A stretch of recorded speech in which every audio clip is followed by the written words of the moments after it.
Hey guys, welcome back to Previa podcast. We are so excited today. Lacey's back. You guys remember her. And I will shout out Lacey to this. You are still one of the highest listened to episodes, most downloaded. So we are so happy to have her back. And she is now a mother to, he's one, and going to share what has happened since we last spoke to you. So welcome, Lacey. Thank you for having me back. I'm super excited. So I'm trying to remember, how far along were you pregnant when we talked? Honestly, that feels like a whole different lifetime. Yeah, So I'm not sure, but I don't even know. I think it may have been right before we were going to announce. So I don't yeah. even think it's out of the first trimester yet. So catch us up and tell us about pregnancy, delivery, and you've had a whole year postpartum. So you can really just fill us in. Okay. Well, the rest of pregnancy after the last time I chatted with y'all was interesting. My anxiety was so bad. And like I would talk about it, but I don't think people really got like what I was trying to say. It was really bad. Like I was convinced every single day that like he was going to die, really up until we had a scheduled C-section. And up until the moment that I heard him cry, like I was convinced that I was going to have a stillborn. Like even up to that moment, even though like they did like the monitoring when we first came in, like prepping for the OR, I had heard his heartbeat, heard all of those things. But in my mind, like it just was so difficult for me to imagine anything that wasn't catastrophic.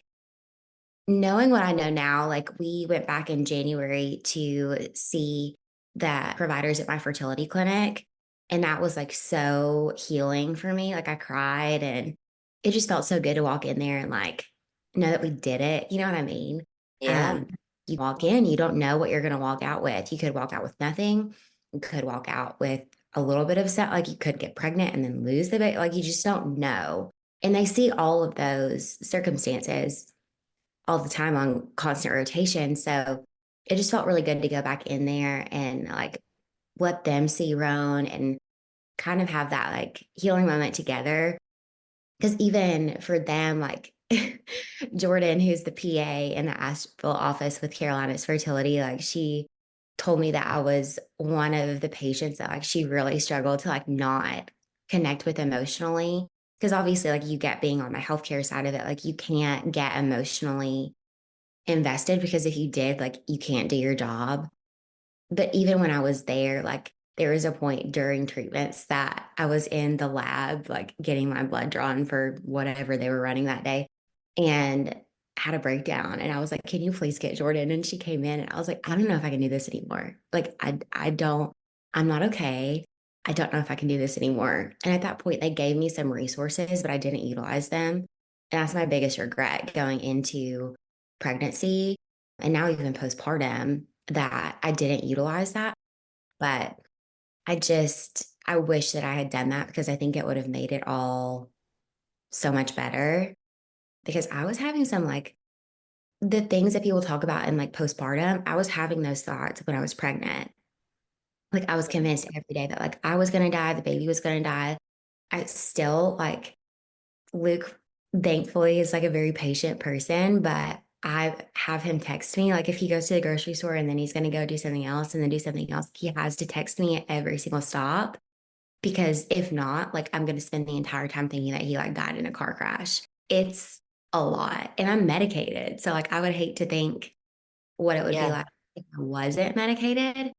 But that, like, not to like scare people, I think that if you know yourself and knowing now I knew that I had really bad anxiety before all of this. And your hormones are just so crazy when you're pregnant and in postpartum and like for a long time postpartum. So I wish that I had like listened to what I knew about myself more because I could have had a better experience, but I just kind of like sat in it and I didn't have to do that. So I am regretful of that.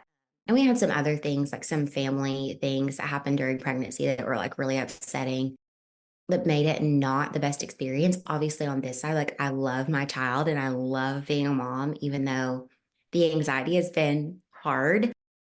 It's worth it. it's so worth it. And I'm so grateful to be on the other side of it. Because I don't, even a lot of IVF patients, like they don't get there. So just the fact that I'm here is a miracle in and of itself. But I do think I could have handled it a lot better going in. But I know that for next time. You know what I mean? Exactly. That's what I was going to say. So now you know for that next journey. And that's half the battle, I think, is knowing it, right? And like you said, and one thing that we have seen a lot with, you're not alone in that. I will say 50% of depression and anxiety starts during pregnancy and really presents. And we see that a lot of our moms, and it starts as early as the first trimester. And I think if you've went through, it's not think, it's research based that if you've went through infertility, if you've went through loss, if you have anxious personality, if you've struggled with anxiety or depression all your life, we always say it's kind of like a catalyst, those hormones, right? And you're going to bring that into pregnancy. And now you're the keeper of this child, right? It's in your body. Everything has essentially exploded in your life, and you're dealing with that. So, of course, it's going to come up. But we have found that people often in pregnancy they don't get asked, okay, are you having anxious thoughts? Or if you are, they may say, well, you're pregnant, right? Like, or, of course you're anxious. Or if you say, well, I'm worried about doing X. Okay, well, you're trying to adjust, right? When it's like, we need to be asking those deeper questions. Like, is it impacting like you not being able to do your normal life, right? Is it impacting you not leaving the house? Is it impacting you not eating? Those kind of questions, but they're just not asked during pregnancy. And the same with depression. Depression symptoms we've seen a lot during pregnancy. And it's like, well, I just don't feel like eating. Oh, well, you're probably nauseous, right? Or like there's always this justification that goes back to a normal pregnancy when in reality, it's mental health. So I really am glad you're bringing up this topic because I think moms don't have the space to say, I'm experiencing this during pregnancy. And I don't think providers, not because they don't want to know or don't want to help, but limited time, right? Resources. It's kind of get in, get out, check you, and you're still, I mean, it's hard to say in 5 minutes, my anxiety is so overwhelming and I had this thought today to them, right? Like it's not that like comfortable space. Yeah. I think too, I was really embarrassed by it. And Yeah. that's why, like, I'm trying to be very retrospective of that time so that I can have a much better experience the next time. And I'm kind of like breathing that into the air and being positive about it because I wasn't that way before. And I do have more belief in like my body and its potential and all of that because it did carry a life and bring that life into the world and produce a healthy baby. So that helps definitely. Yeah.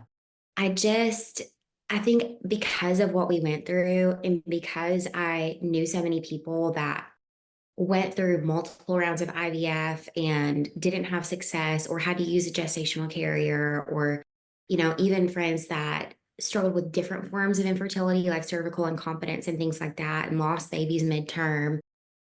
I felt really guilty even talking about it because I felt bad. Like, why am I feeling this way? Why am I struggling with this? Like, all of these people have gone through so much more than me. And, it just, I felt a lot of shame around it because, like, we've waited 8 years for this child. We're finally here. We went through like all the things that we were afraid of, and it worked for us. And like, we're so blessed for that. And here I am sitting here, like, feeling like I'm going to die. Like, it felt like that heavy. Yeah.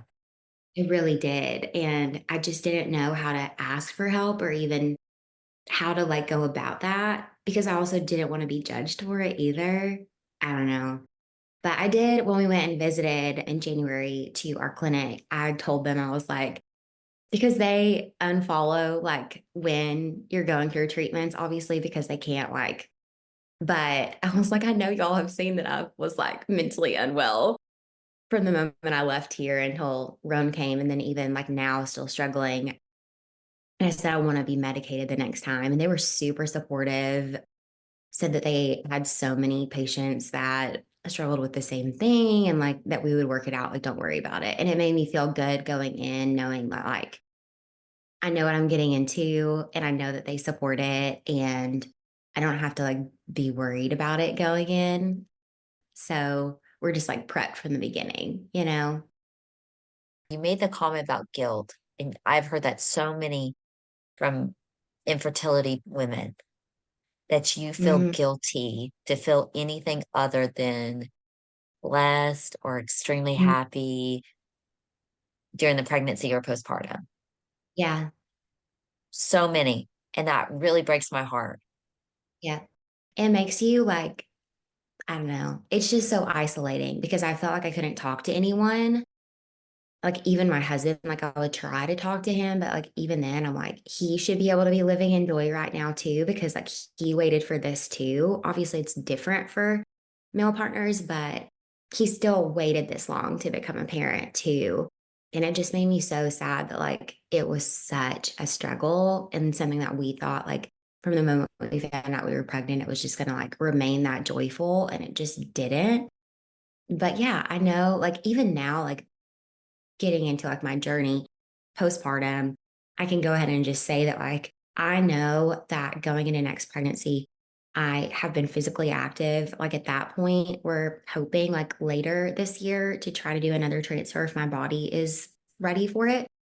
And I know that I've been physically active for so long. I know that I've been medicated for so long. Like I have these tools in place already, like I already know that my experience is going to be so much better just because of the tools I have in place that I didn't have the last time.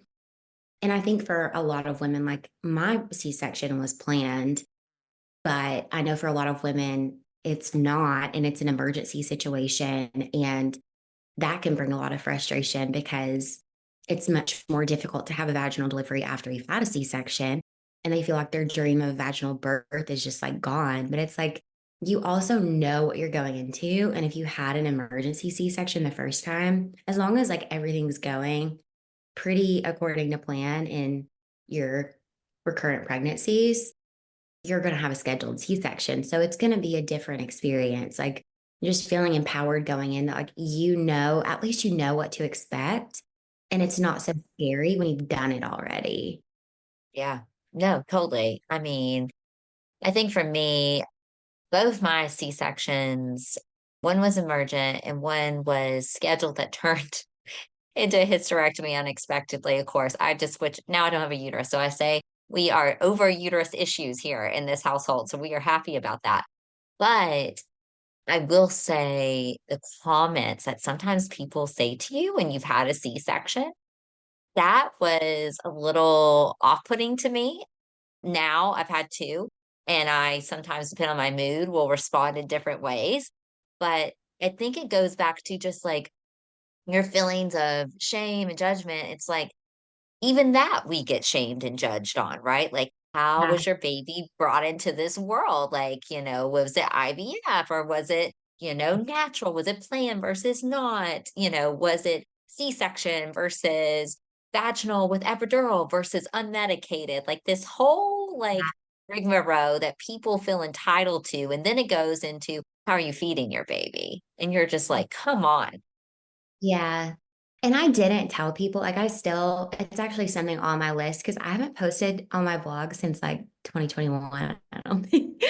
But I pay money to keep it up every year. So I'm like, I need to like get back on that. But I am going to share my birth story, but I Yeah. avoided it for so long because people are just, I just didn't want to deal with the judgment from it. So I can go ahead and like share it here and then Yeah.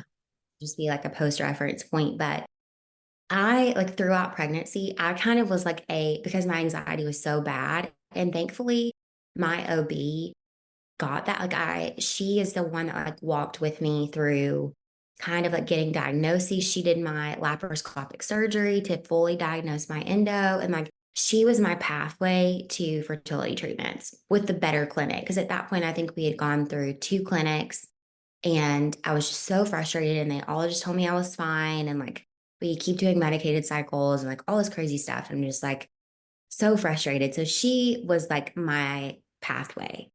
And so I felt really comfortable with her. And I think that she could read the room and see how I was doing. So I was a less is more kind of person. Like I didn't read the books. I didn't like, I already had so many catastrophic thoughts. So like, I didn't want to see anything else that could go either way.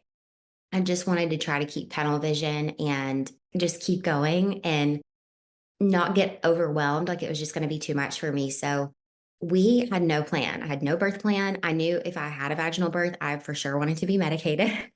And I knew that with IVF pregnancies, it depends on practice, but in our practice, they induce at 39 weeks. And especially being in my 30s, like, they just wanted to be precautionary. So they were going to induce at 39 weeks. And toward the end, I was like, I really don't know what to do. Like, I truly did not know what to do. I felt guilt and shame around potentially just scheduling a C-section, but I also was very scared of labor and delivery. And if it was something that I could have like waited for it to happen on its own, I don't think I would have been so scared, but I was scared of the induction process because I heard so many horror stories of inductions turning into emergency C-sections. And that's kind of like the jumping off point where I was like, I don't know, we probably didn't even talk about birth plans until like 35 weeks, I don't think. And in that last like couple of weeks, we talked it over with my OB.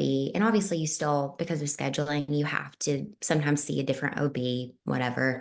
But my regular OB was very supportive of whatever I wanted to do. I do know that OBs typically like to keep their numbers lower with cesareans if it's not medically necessary.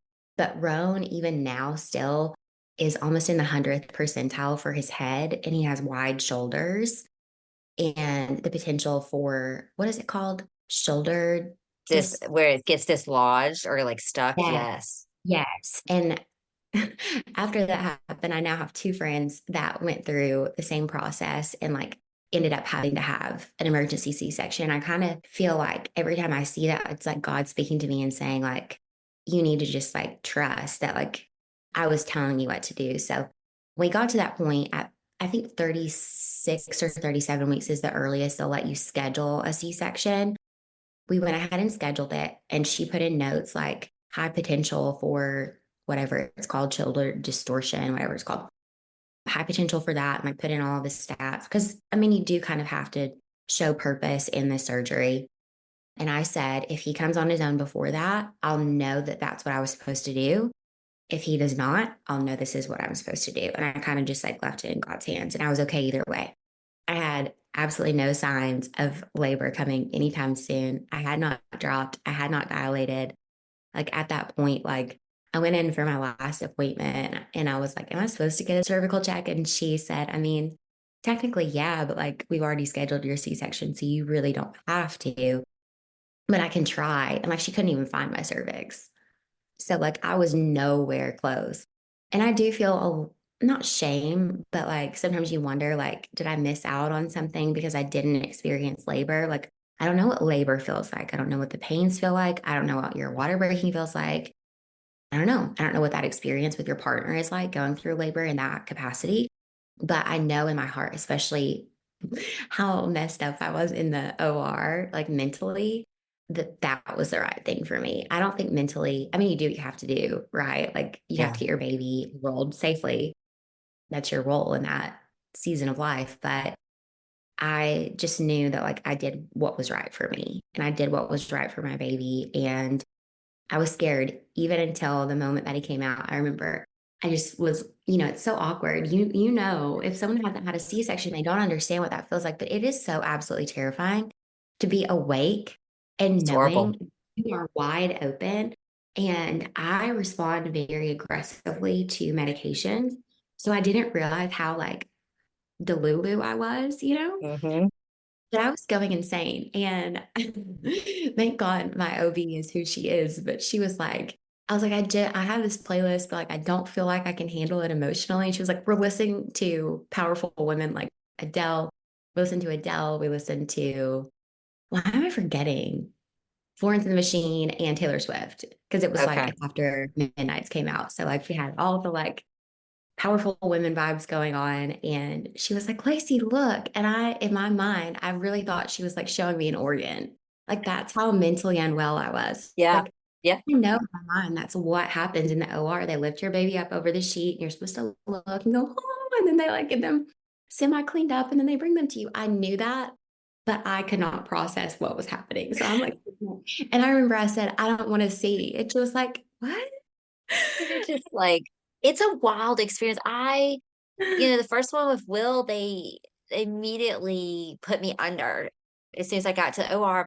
That whole get into OR experience is, we'll talk Yeah. about it on a different episode, but it was not fun. And then with James, I was panicked going into the OR myself. Now, granted, it was probably, trauma from my previous experience, Yeah. and I was not prepared for that. And then, I just don't like, unless you went through it where you're like strapped down and, like you said, medicated, and you got that, the blue curtain waving in your face, and you're hearing it is an alternate universe experience.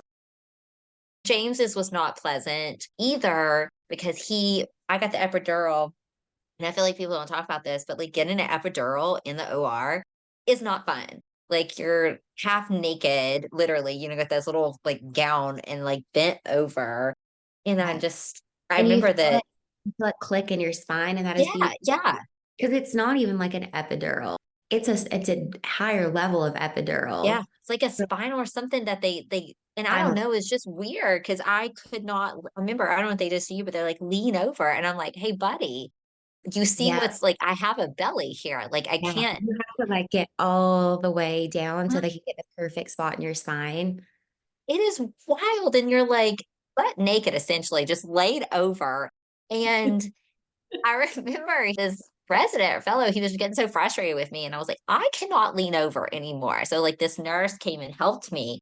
And I'm just like, no one talks about like that moment, right? Because Bill wasn't allowed back there yet. And like, I'm just looking around and I don't know. I was like, I've been in ORs just being a nurse, but I was like, this is scary. This is just weird. I was so scared. I was so scared. It was I mean, it's awful. just like the looks, like the metal and like the smell and the And they lights. You're were, just like, they were bringing up, they were like, okay, if you feel like you're going to reach, they were like, because when you're on these drugs, like it makes you want to reach. And they said, if you want, like you're starting to notice you're wanting to reach, you need to let us know because we need to strap your arms down. And immediately I was like, you just need to strap my arms. they didn't give me a choice. They just strapped me. They evaluated me. They're like, she just needs to be strapped. That's what I they think so. I think next time I am just going to say, like, go ahead and strap me first because I did not do well last time. And even so probably the hardest part of the afterbirth experience is again, it's not just the spinal, like you can't feel your lower half, but you're on other drugs. And I don't remember that day. And I know that that's pretty normal for every mother because you're on this like adrenaline high, but I literally don't remember the day. Mm. And I remember I shared on stories one day and I was talking about the afterbirth experience, not like why I had a C-section, anything like that. And Luke watched it and he had to come to me. I think he waited a couple of days and he came to me and he was like, I don't know how to talk to you about this, but like what you remember is like not what happened. Oh, wow. Because obviously, like the passing of time feels different when you've had a baby in general. Totally. But for me, I really thought that it was hours before I saw my baby. In my mind, I thought that it was hours before. And he was like, Lacey, they brought him back like immediately after. Like everything was fine with him. There was nothing wrong with him. They brought him back. You got skin to skin. I don't remember how long it was, but like you had him on your chest. That's when that video was taken. And he like showed me the video. And I was You're like, just, I don't remember it. I don't remember any of yeah. it. And our hospital stay was terrible. It was terrible. I had an amazing, amazing, amazing day nurse, and she was in the OR with me, but Hmm. they're overloaded. She did her best. She really did her best. And when I saw her, I just like felt comfort seeing her come in my room. I loved her.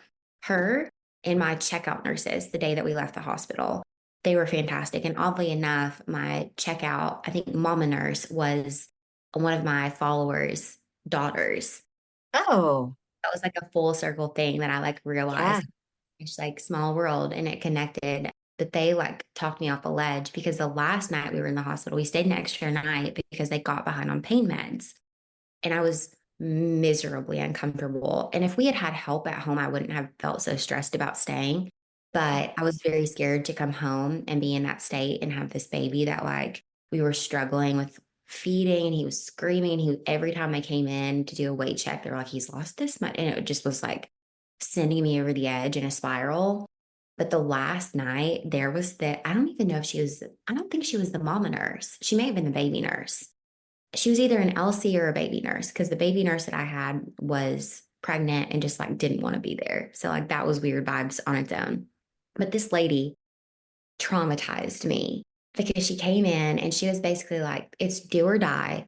You either have to figure out how to get your milk to come in, which it's very delayed if you have a C-section. Yes, absolutely. And the LCs were just like so incompetent at the hospital, so incompetent. And none of them told me I needed to be pumping if the baby was struggling to latch.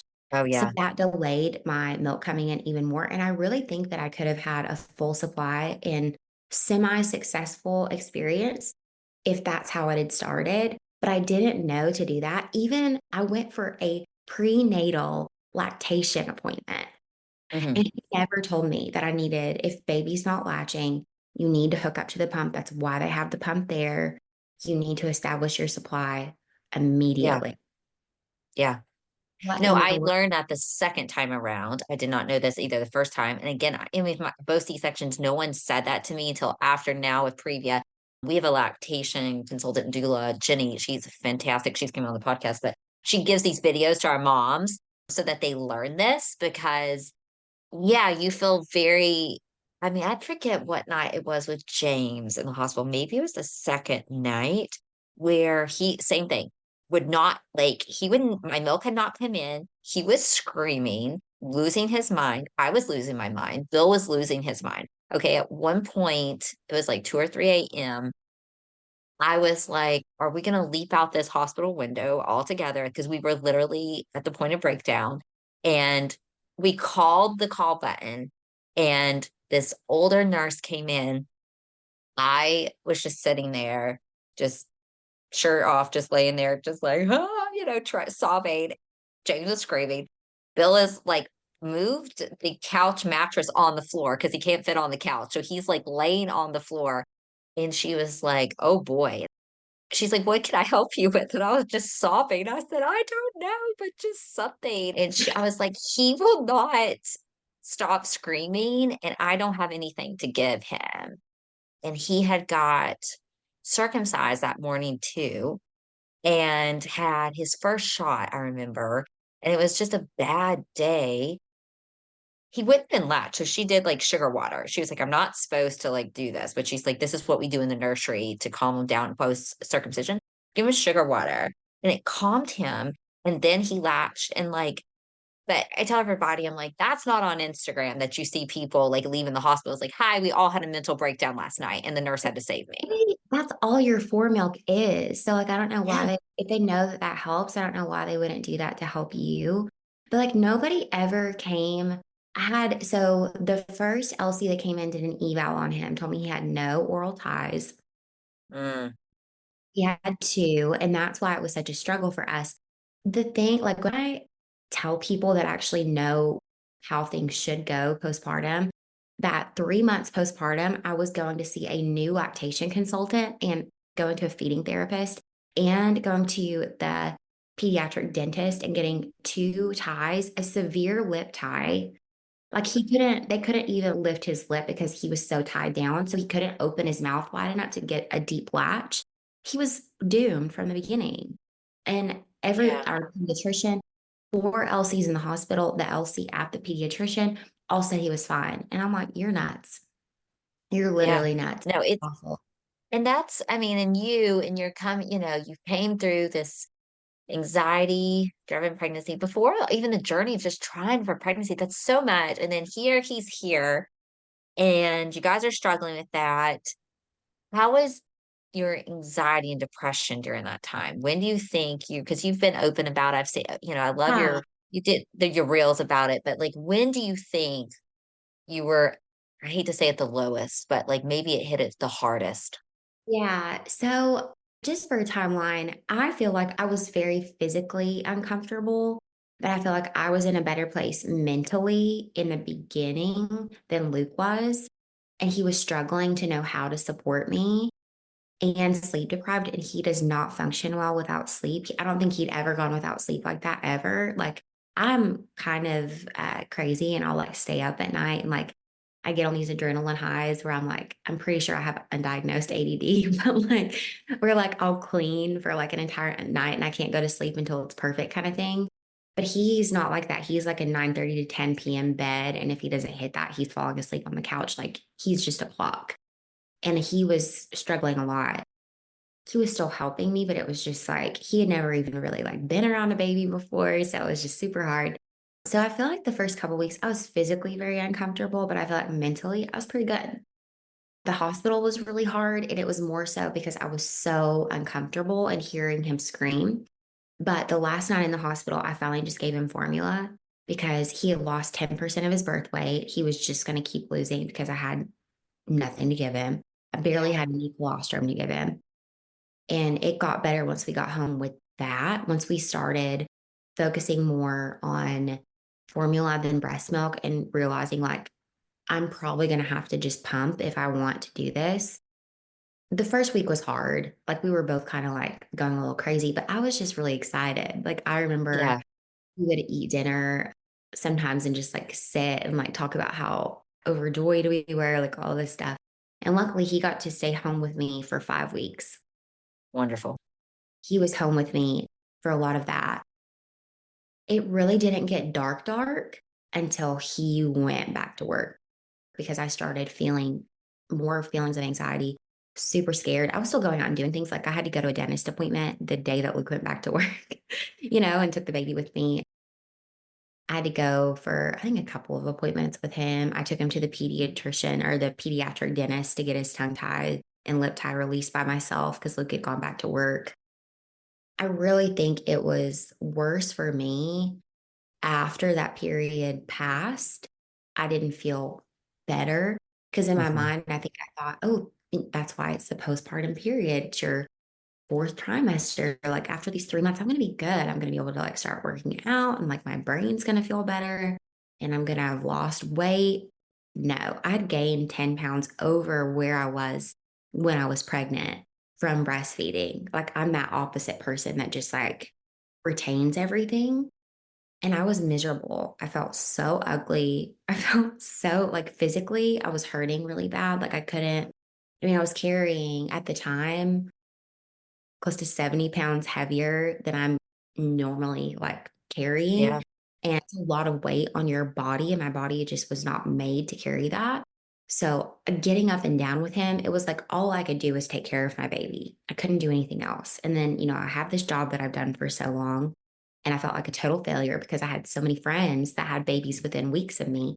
And they're all back at it in the gym, looking great, getting dressed. And I like would shower once a week and I Yeah. barely slept. Like Luke would go to bed at night. And at the time, I felt like nobody can do it but me. And so I was terrified wasn't going to wake up to the monitor. And so I would just stay up all night. I was not sleeping at all. It was terrible. I would say months 3 through 6 were the worst for me. They were worse than months 1 through 3 because I felt like months 1 through 3, I kind of got a pass. Yeah. Like everyone knows you just had a baby, you're recovering. I feel like people don't make as many comments about your body. You're in this like grace period. And then I felt like when it wasn't how I thought it was going to be at 3 months, like, holy crap, this is just how it's going to be. And this child Yeah. deserves better. And I can't give him better right now. For him, I think it was still a joyous time. Like I made sure that I gave him everything I had. But after that, everything that I gave him, I had nothing left. There was nothing left. It was really sad and really dark. Yeah. Yeah. I was 4 months postpartum where it really hit me the hardest. And I think just how you described it, and I've heard this from so many moms, is family leaves or friends leave or like that grace period leaves, or it's just the newness of a new baby for other people on their support, their grace is gone. You have this picture in your head of a timeline, and people say, well, just make it to 12 weeks, or people will say that to you, right? And then when you meet that, and it does, you're just like, well, what's wrong with me? And the comparison factor is totally there. And your job is social media influence, but just to see all that. And I did the same thing. I would be like, okay, she had a baby the same time as me. Look at her. Look what she's doing. Right. And we see too, 4 to 6 months, very, very challenging. And then you have the highest rate of maternal suicide and overdose is 9 to 12 months postpartum.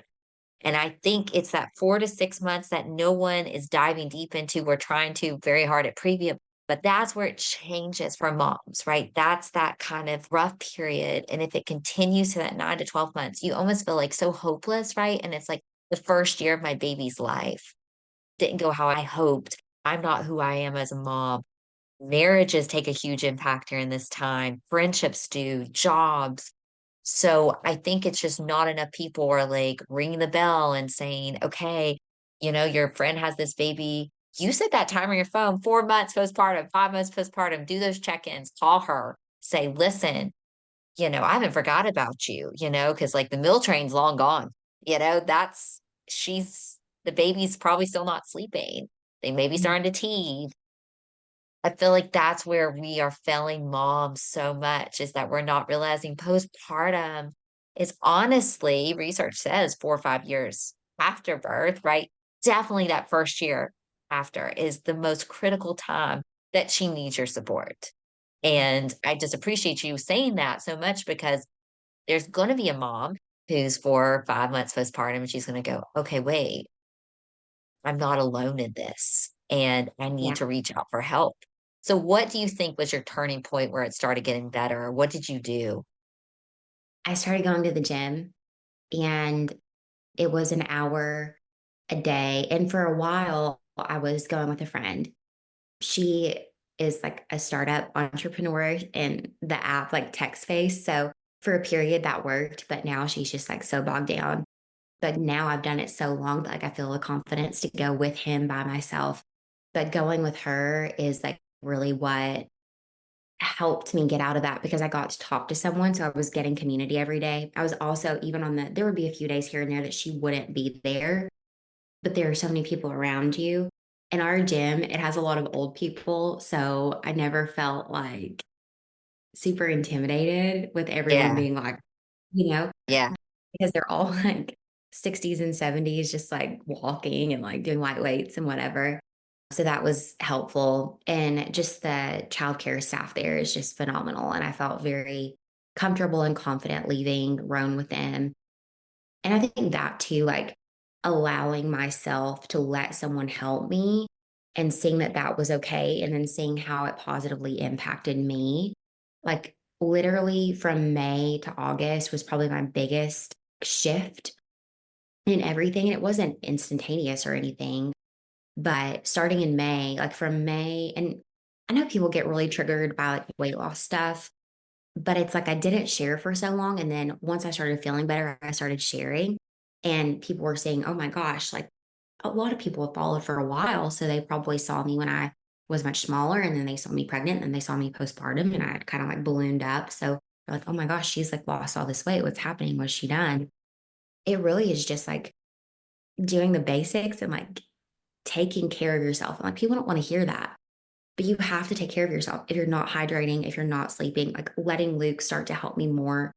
I have a mom, really, I have a couple mom mornings a week, usually Saturday and Sunday. He takes the overnights, he gets up with Roan, I sleep in. I'm going to the gym and doing something for myself. I started getting back into like personal care. So, like getting my hair done, getting my eyebrows done. I just recently started getting my nails done again, like things that just made me feel a little bit more human. That during that time, I just felt so guilty doing anything for myself. I'd still get my hair done because like I can't walk around looking I like mean, that's a necessity. That's where water comes into my life. Water, hair. Like when I stop go getting my hair done, I need the army to come in and check on me. yes. But that really was like it for me. Like, and I obviously had goals that I was working toward. And I look back at these goals. I was like, what were you thinking? And I remember the day that we did our transfer at our clinic because we have to go all the way to Winston-Salem from Johnson City, which is like a lot in and of itself. But we did the transfer and I looked over at my doctor and I was like, can't wait to come back soon and get another. And he You're looked just at me. He was like, take your time. Like, He's so sweet. He's from Turkey. So like there's a little bit of a language barrier, not a ton, but Yeah. uh, he's like, take your time. I mean, just Just let he's like, it's okay. We get yes, what you're saying. yes. But originally, so I would cry in that first 3 months and I would tell Luke, like, promise me we can have another one. Promise me we can have another one. And originally the goal was August to Oh, do a transfer. And then I was like, okay, his first birthday. And then I said December. And I'm like, there's no way in hell that I was anywhere ready last month to do a yeah. transfer. So But that's yeah, growth. That's huge inner growth that I think it's just, I think you're coming into this new journey just like enlightened. I think it's literally in so line it's because I'm thoroughly lighter. enlightened that you have walked this road. And at some point, yeah, reflection's great, but like really walking forward, like you're doing now, and like you are not letting, because you went through it, Lacey, like you went through it. And a lot of people get stuck in that and go, oh gosh, I can't do that again. And you've turned that pain to purpose, right? And you are like, okay, this is the long game here, not the short game, the long game that I'm going to be healthy mentally and physically for yourself, for your husband, for your son, for future kids, you know, just to like get up and embrace it. I think that's huge. And we always say, put your oxygen mask on first, right? Before you can help others. And we're so, as moms, we're like, oh my God, we don't want to do that, right? And it's like, that's how it has to be. And that's like when I think about your story, I'm seeing you now putting your oxygen mask on, and I see your whole family breathing better. And I think Yeah. that's a testament to really just you doing the hard work. Yeah. Thank you. I appreciate that. I don't think I've ever really done that before. Like Yeah. I look back and I'm like, I spent an entire year in therapy, almost weekly, the entire year of 2020 into January of 2021. And it was more so like childhood focused and like trauma and things like that, trying to work through. But I look back and I'm like, that's the only time I've consistently showed up for myself ever in my life, ever. And, through fertility treatments and like things with marriage and life and like trying to grow in my job. And like, I've constantly done these things that didn't serve me very well, but I did it because I thought that's what I was supposed to be doing. And thankfully now I've realized that I'm not going to be successful in any of the things that I hope to achieve if I don't cover the basics first. Like you cannot, something in your life is going to suffer. Like if you're avoiding something out of the convenience of just avoiding it, you will pay the price at some point. Like convenience is not free. Yeah. And took me a long time to realize that. Like working out, like you can't just go on some crash diet and lose 10 pounds and expect that to like change your life. You have to change your life. You have to actually change to see change. And I think that that's where people now, and I understand that because I felt that feeling of desperation, especially in the first 6 months postpartum. I just want it to get better. I changed my hair. I cut my hair. I tried all these things, like none of it worked. And like really what worked is just the basic things that you're supposed to do anyway.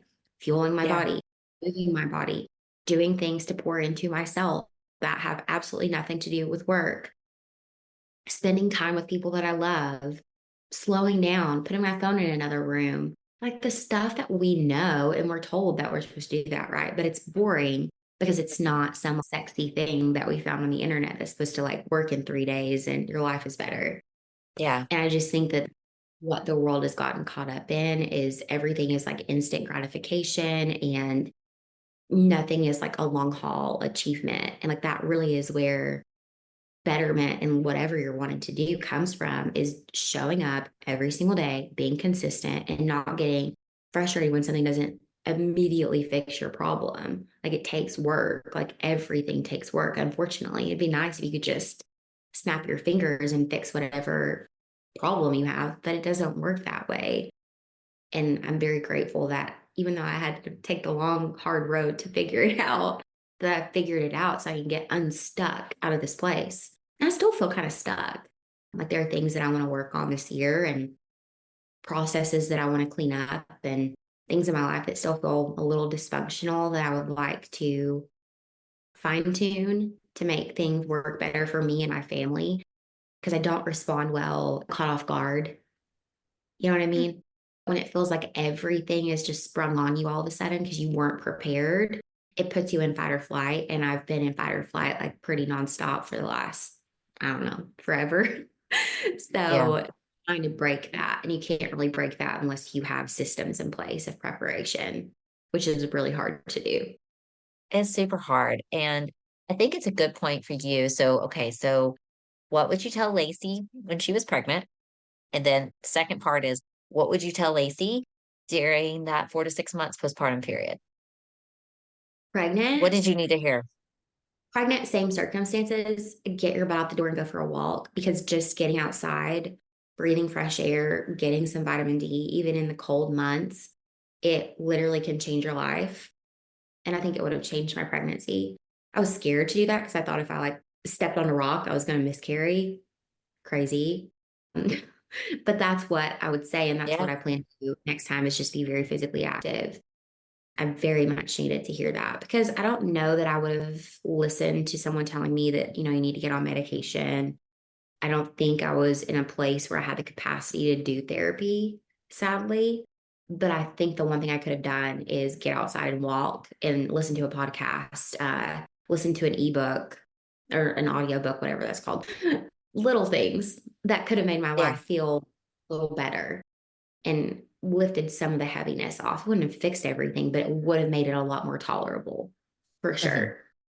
Postpartum, I would have told myself to get nicer pajamas because I just bought like, I mean, they were fine, but you need a few pairs of like bougie pajamas or like a nice set. Like you need something because you're going to be covered in spit up and Lord knows what else. And just having a really nice pair of pajamas on, even if you wear those same pajamas every single day, Yeah. if you get a moisturizer on, a little bit of mascara and your nice pajamas, your nice set, you're going to feel a lot more human.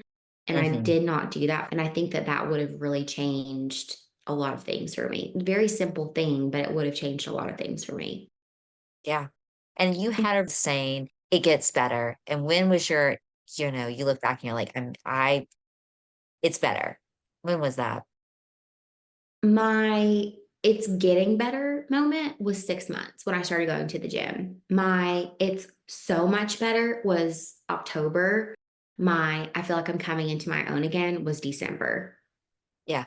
So that was, I mean, for our listeners, that's like a whole year of postpartum that Lacey's Yeah. talking about. Like this was not like she snapped her fingers. There was phases and stages and struggles, but now he's one. And do you think, now you're going to start entering into toddlerhood and we can't wait to follow along and see that. But when you are trying again and going down through this, this path, what would you, what is one thing you're keeping to your heart? What are you going to say? What are you and Luke? What's your little mantra here when you guys decide it's time to get into transfer? What is your kind of motto here? Honestly, just not letting our life completely derail because of a fertility journey. Love Because that. I know people have noticed too, like Luke and I both have lost the same amount of weight. He also has really poured into himself this year. We both are going into the year. And I know a lot of people are like, oh my gosh, just focusing on like appearance. It's not appearance. We both feel so much better. Like we could not move. I was on the brink of being pre-diabetic. Like we were sick. We were like actually sick. I was diagnosed with an autoimmune condition. And I gave everything to fertility treatments. We gave everything. We gave up our relationship. And not like we gave up on ourselves, but like we didn't pour into ourselves. We stopped pouring into anything other than fertility treatments. And we can't do that now. We have Roan. I'm very proud of the life that we're beginning to create for ourselves. It is very healthy and, a lot more functional. And we have to keep our eyes on that and not let that be derailed by whatever comes with fertility treatments because we're not guaranteed. It may not work, you know, Yeah, and I don't want to waste the time that we have right now being bothered by what's not going our way. I love that, I've, Lacey. We'll end with this. So Lacey's motherhood tips, get outside and walk every day, right? yes, Move just your something. body, Yeah, do something. sunlight. Yeah, What else you talk got? about Hydration. hydration.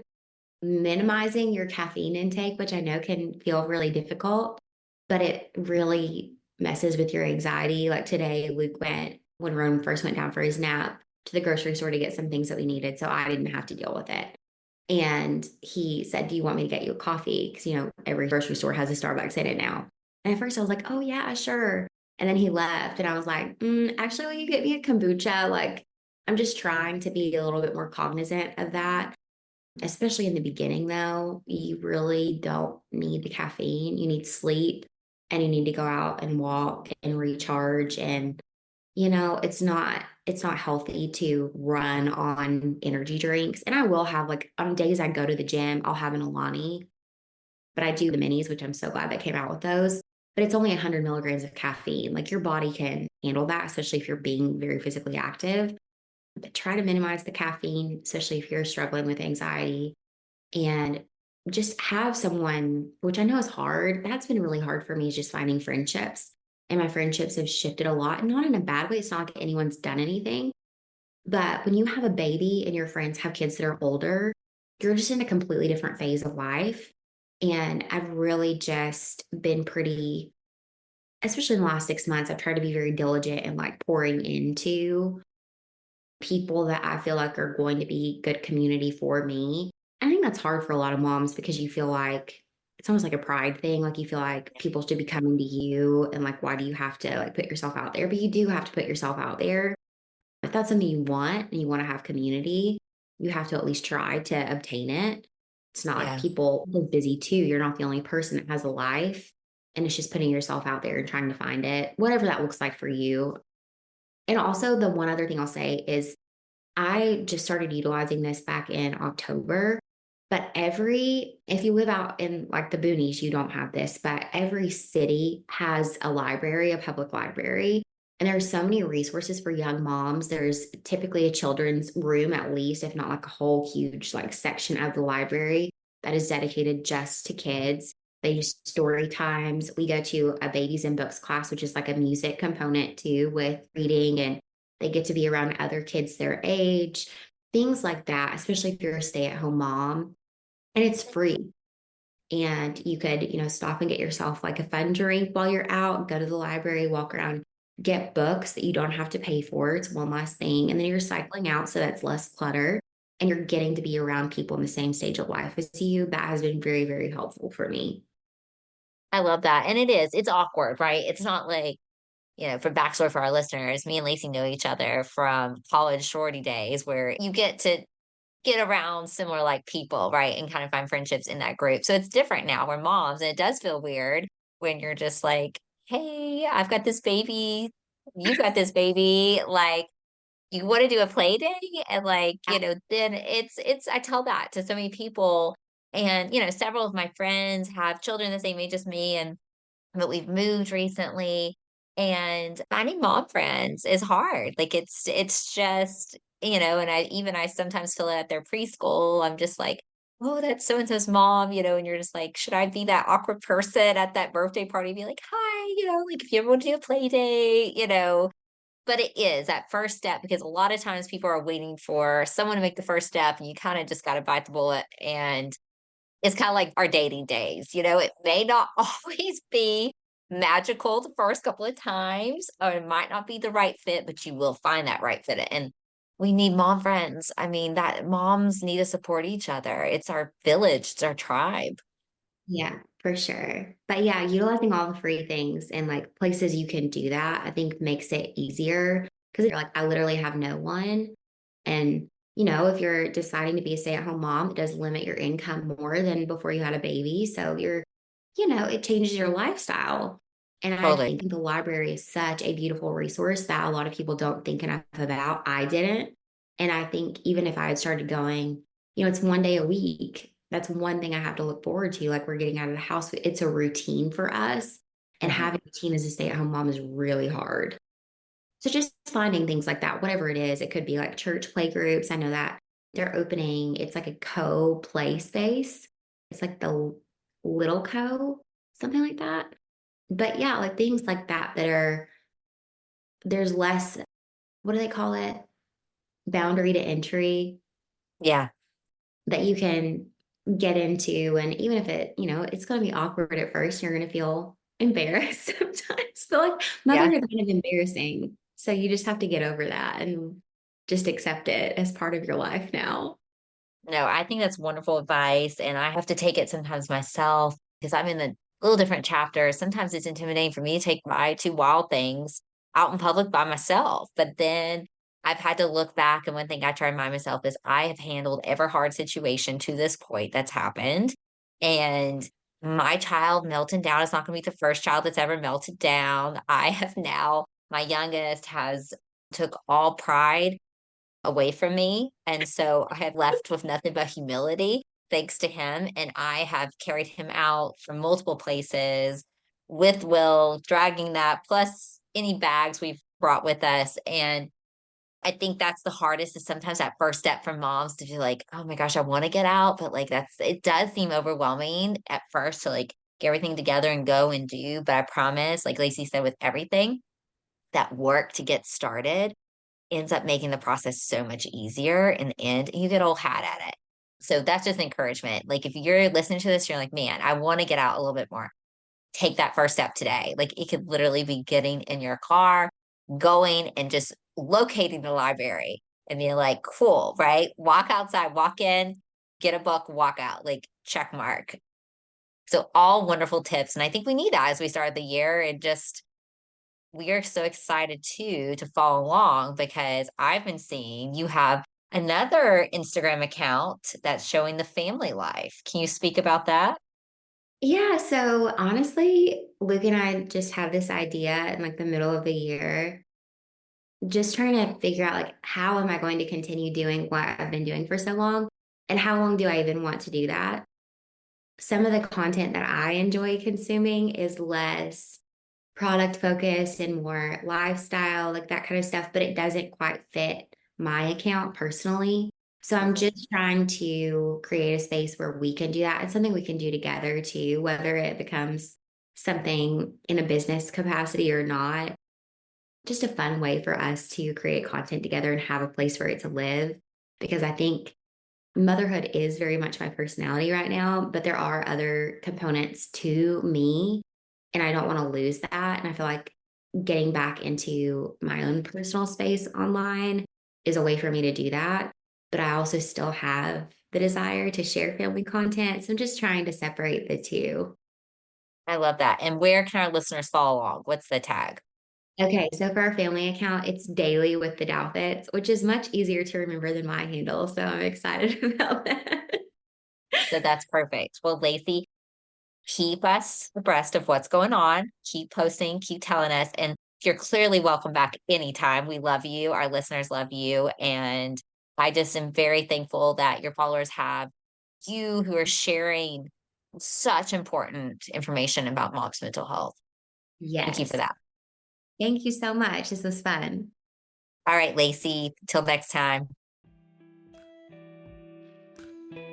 Maternal mental health is as important as physical health. The Previa Alliance podcast was created for and by moms dealing with postpartum depression and all its variables like anxiety, anger, and even apathy. Hosted by CEO, founder Sarah Parkhurst, and licensed clinical social worker Whitney Gay, each episode focuses on specific issues relevant to pregnancy and postpartum. Join us and hear how other moms have overcome mental health challenges, as well as access tips and suggestions on dealing with your own challenges as moms. You can also browse our podcast library and listen to previous episodes at any time. Please know you're not alone on this journey. We're here to help.